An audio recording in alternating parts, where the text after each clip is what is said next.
Awesome. Okay, so welcome everyone. Thanks for having me at the PHP Essex, and welcome to growing the PHP Core one test at a time.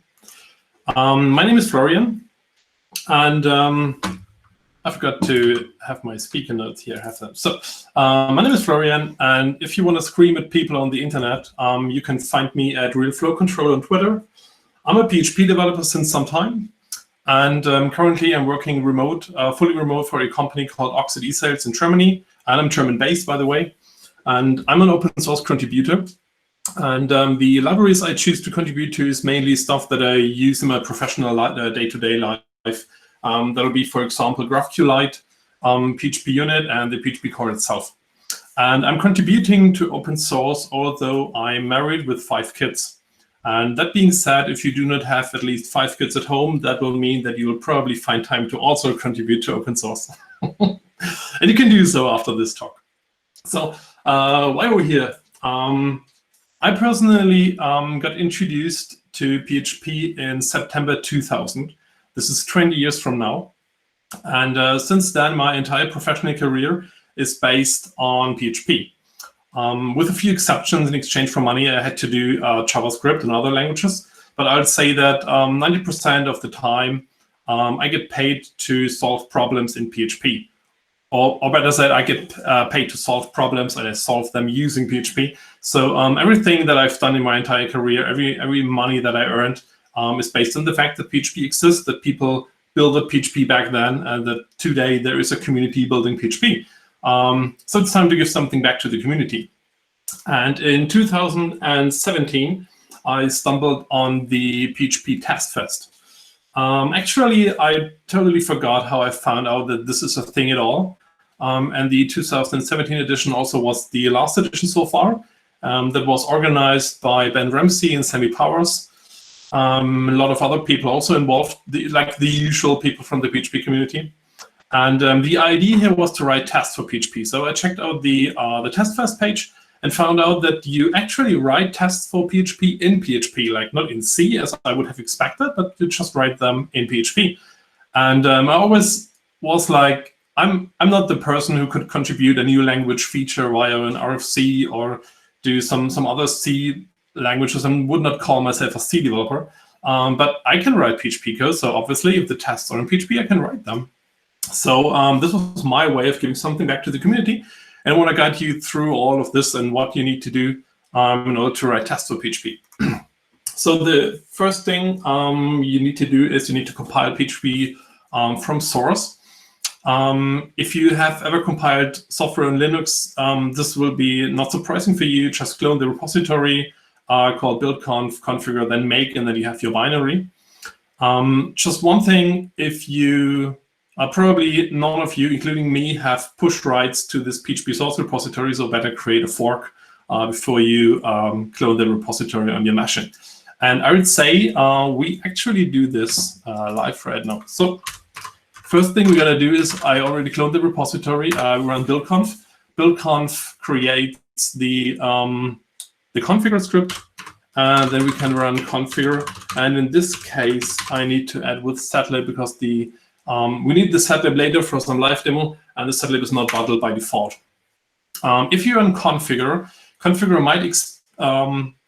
might tell you that there is some libraries missing. In my case, for example, it told me that the libxml is missing. Actually, the libxml library is installed on my system. The problem here was that the header files are not installed, and the configure prepares everything. It needs the header files. So you need to install the development packages, and then in this case on Fedora, it's libxml-devel, for example. So when we have this, we can run make. Make will compile everything. I actually prepared this because compiling PHP takes some time. So in this case, the object files are already compiled, and it just links together all the object files into new binaries. And then we can call the new binary and see if it actually worked what we just did. And if we call this, we see it's already PHP 8.1, which is pretty nice. And you can also see when I actually compile that binary. Okay, so now that we have the PHP binary actually running, a new version of it, we can go one step forward. And the next step is to actually run the tests. What we need to do to run the test is there is a make file in the repository, so we can just call make test. To have it a bit faster, you can give this J argument, which means to have multiple processes in parallel, which makes it a bit faster. This is possible since PHP 7.4. So with PHP 7.4 and PHP 8, we can have multiple concurrent test workers. In this case, it's 12 concurrent test workers running here. You see a lot of, probably you see a lot of pause on the left side. You see some skip. If I prepare correctly, I guess there is warning. And there are some tests that are not able to be executed in parallel. Those tests will be executed when the concurrent test workers are at 1, and then just the last test worker will execute the test that can run in parallel. So we just wait a few more seconds for this to finish, and it's done. So the last question, the last thing that the test runner asks you if you want to send the report. No, we don't do this. So let's scroll up to the test results summary. What we have in the test results summary here is we see there are 45 extensions being skipped. That means there's just 45 extensions. We have those 45 extensions not compiled. They're not in the PHP version, so it makes no sense to execute those tests. Actually, 27 extensions are installed in this version. They are being tested, which means overall there is a number of 16,000 tests in the PHP internal, and 11,135 of those tests are being executed or have been executed. Then there is still 4,800 tests being skipped. There's one warning, 30 expected failures, and overall we have 99.7% of tests successful. And all of this just took 37 seconds, which I think is pretty amazing for such a huge testing library. We have this 30 expected failure and this one warning, and if we would have failures, there is a summary for all of these sections. So we have the expected failures, and expected failures are, for example, things you write a test and you know that this test will fail as long as you do not fix a bug in the PHP, or as long as you do not merge an upstream library or something like that. What you can do is you can mark a test. You can mark the test file that is expected to fail, and you should give a reason why you expect that the test failed. In most cases, this is just a link to somewhere where a discussion is going on about why the test is failing actually. In some other cases, all this daytime stuff is just for various bugs exists. Then we have one warning. This one warning is a test on the var convert to data method. On an invalid file, it is expected to segfault, but it looks like it does not segfault anymore. The test passes, although it is expected to fail. So somebody will take care of this probably soon. Now that we have the test running, how does such a test look like? Basic test file is this test files. They are called PHP files. Basically, they are just text files, plain text files divided in sections. We have this test section, which is just a simple name for the test. You actually just write very short, what are you going to test?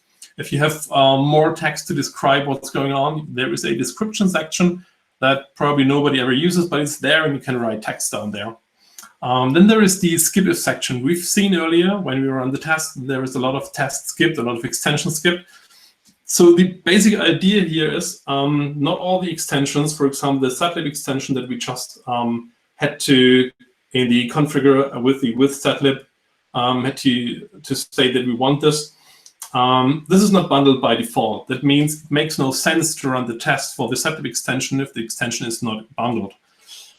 So what you do in the skip if section is you can check the preconditions, and if preconditions are not met, for example, the setlib extension is not installed, then you echo skip. Technically, this works the following way. The test runner will execute this PHP script that we have here, and when the output starts with skip, it will not execute this test at all. Then we have the file section. The file section is the actual test that you're doing. So in this case, we are testing the string length function on the hello world string, and we expect it to return an integer of 12. So the PHP test runner will execute this simple var string length and match this against the contents in the expect section. And when these match exactly, then the test passes. If it doesn't match, the test fails. Another thing, if you happen to have variable data in your expect section, like for example, you expect a stack trace. What you can do if you expect a stack trace, the problem here is that you have file system paths in there, and those vary based on the system that you're executing your tests. And what you can do then is you can, instead of the expect section, you can use the expectf section as an alternative. And expectf allows for the use of the substitution tags that you know from printf. So instead of a number, for example, you could just write %d and it will still match. In this case, you could write expectf int brackets %d and closing brackets, and actually this would match. It would render the test useless, but it would work. And the last thing that we have here is a clean section. The clean section in this case makes no sense, but the clean section is here that you can clean up after yourself. One thing that you need to keep in mind is that all these 3 sections will be called in isolation, meaning the test runner will call a new PHP process just executing the code in the skipif section. It will, after that, call a new process, just execute the stuff in the file section, and then for the clean section. That means if you have variables defined in the file section, those variables do not exist in the clean section anymore. Okay, now that we have this and we know how to run the tests and how the test files look, what do we actually test? We need to find something to test, and back then when I started, you could go to gcov.php.net, but this has been retired as of PHP 7.4. If you want to have the code coverage report for PHP, you can find this in the Azure pipelines where all the PHP testing is done. You have to look for the latest scheduled build, and there is the code coverage section where you have the code coverage section for all of PHP. When I, a few years back, went to gcov, I found this one. I found this function in the setlib extension. That's why I compiled it. And I found this setlib get coding type function, and it's pretty simple. It's just basically just a switch statement on a variable, and it returns gzip deflate or false. That's basically all it does. And this looks pretty easy, I thought. It's just like 6 lines of codes. You can do this, or 7 lines of codes, pretty easy. So what I decided to do, I decided to write tests for this setlib get coding type. So I need to find out what's the bigger context of this. So technically, I need to find out how can I influence this compression coding variable that we have that we are switching on. So by consulting the documentation at php.net/setlib get coding type, you can find out the bigger context of all of this. So the bigger context here is that the setlib extension allows PHP to do magic output compression. It is possible that a client who sends an HTTP request to your server, for example, might send an accept encoding header with it, and the accept encoding might be gzip, deflate, whatever. And if it happens to be gzip or deflate, and if the ini setting, the setlib output compression is turned on in PHP, then PHP will magically for you do the output compression to the client. So the response body will then be compressed using gzip or deflate, or it will not be compressed if it's not possible. So this is the bigger context of this. So actually, I thought that I know how to influence all of this. The test that we have to write is then, we need to test if the accept encoding header is not set at all, if it's gzip or deflate, or is it something else that we do not support at this point in time. And the other thing we need to check is the setlib output compression setting. If setlib output compression is set to off, then the setlib decoding type function will always return false. And if the setlib output compression setting, any setting is set to on, then it will then it's influenced by the accept encoding header. So if the accept encoding header is gzip, setlib decoding type will return gzip. If it's deflate, it will return deflate. And if it's empty, not set at all or anything else, it will return false. So let's write this test. And I prepared something for us here. So I prepared a test script for us. So what we have here is we have our test name. We call it setlib decoding type with gzip encoding. That's what we're going to test. We learned that the setlib extension is not installed by default, so we need a skip if block. I need to define that if the extension is not loaded, then we can just print skip and the test will not be executed. And then we need our test. What we wanted to test is we want to test that the setlib output, setlib get coding type method behaves correctly when the client sends an accept encoding header being gzip. So we can simulate this by writing to the $_server superglobal, just the HTTP accept encoding value set to gzip. Then we set the ini setting, the setlib output compression ini setting to off. And when we call setlib get coding type, we just var about whatever setlib get coding type returns. Then we set the output compression to on, call setlib get coding type again and var this. And I would expect that the first call in var in line 9 will return Boolean false because accept encoding is set to gzip, but the output compression is turned off. So setlib get coding type should return false. And when we set output compression on, having an accept encoding of gzip, it should return gzip. So let's run this test and find out. Oh, it failed. It failed. We see the outcome is failed. The setlib get coding type was gzip encoding. We see the file name. And the overall statistics pretty easy. We have 100% failure rate. Good thing it failed pretty fast. So now we need to find out what actually, or how can we find out what failed. So I told you we have this different sections here. The test runner, what the test runner does, it explodes all these sections into separate files, and it will also create a log file for us where we can have a look. And this will be located in the same path as the test, just with the .log file extension. So we look in this, we see the expected output and the actual output. And the first Boolean false matches. This is nice, but after that we got this warning. And what we see here is that we cannot change the output compression setting anymore because headers have already been sent.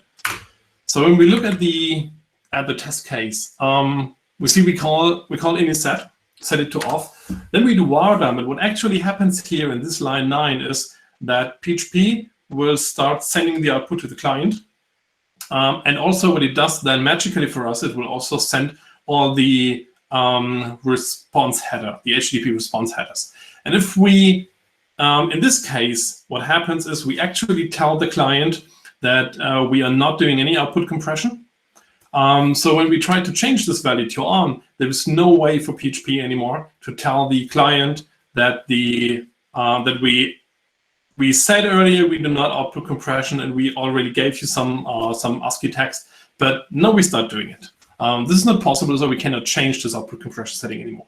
But this is not too complicated. We know how to fix this. I prepared another file with a fix for this, and the fix for this is pretty easy. We just do not any output before we finish with all this ini-set stuff. So I not var dump in line 9 the return value of setlib get coding, but just store it in a temporary variable.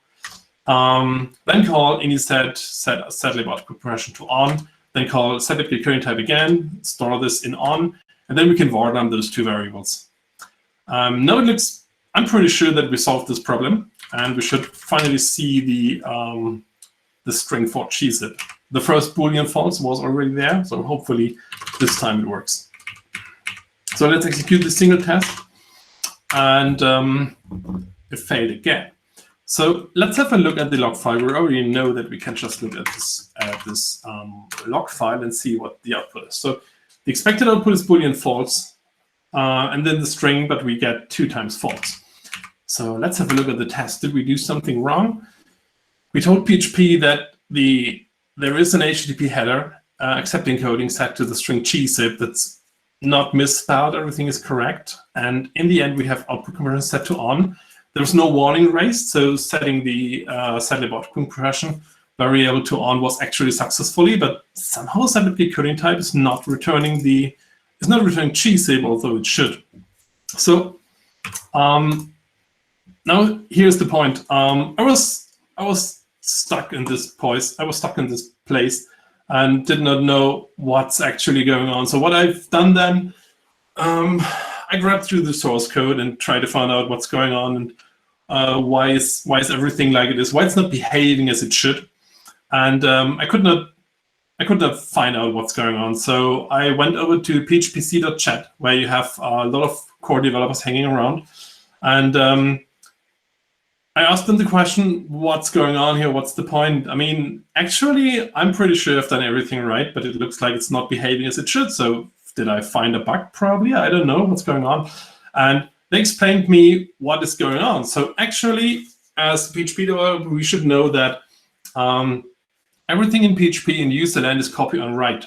If I call a function and I pass that function, let's say big array, some big data structure, whatever that is, actually we call it by value. But what actually happens behind the scene is PHP gives just a reference to this userland function. And as long as we are not writing to this function, PHP will not create a copy for us. But as soon as this function starts writing on this array, PHP will magically create the copy.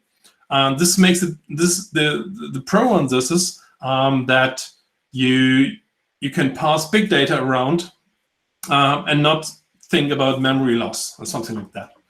And this is also true. Copy on write is also true for all these auto-generated superglobals. For $_server, $get, post, put, whatever you have, they're copy on write. And they're copy on write not in PHP user space only, but they're copy on write. The moment you write to them, PHP will create a copy for you in user space, and PHP in the internal will still have the unaltered original $_server superglobal which works on. So actually this means that when we write our gzip string to the HTTP accept encoding variable, PHP will create a copy of this $_server superglobal for us in user space, and the PHP behavior will still be as if we had not done this right. So we cannot do it like this.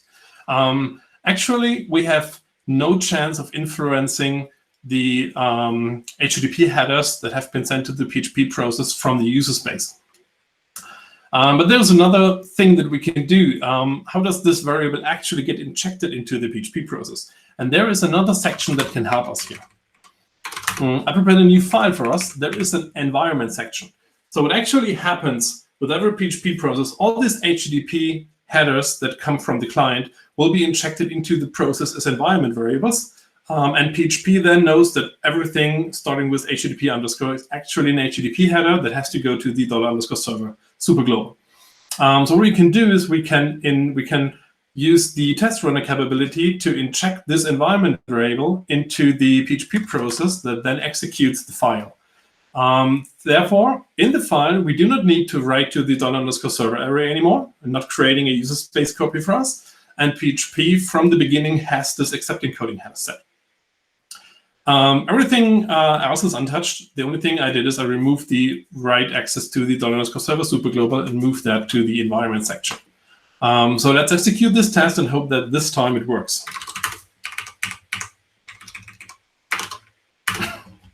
Oh, and it failed again. It failed again. It failed fast, but it failed again. But no problem. We know we can look at the log file. Oh, and what we see in the actual output is pretty weird stuff. There's something real tricky going on.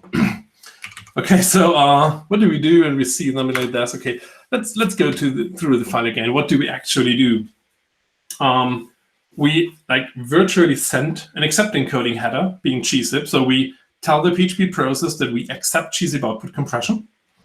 And in the end, we have output compression set to on. So yeah, what actually happens here is I would say that PHP actually does output compression for us, which means that what we see here, this binary gibberish, is a gzip compressed output stream. So the fix to this should be pretty easy. We just need to add an additional call to any set and turn the output compression off. So when we go through this, we see we send the accept encoding header with the string gzip. We turn output compression off. We call send encoding type, then we turn it on and call it again. And when we turn it off again, in the end, when we do these two var dumps, when we do the output, output compression is set to off. So PHP should not do output compression for us. So let's execute this, this fourth test case and hope that it's green this time. And it's green.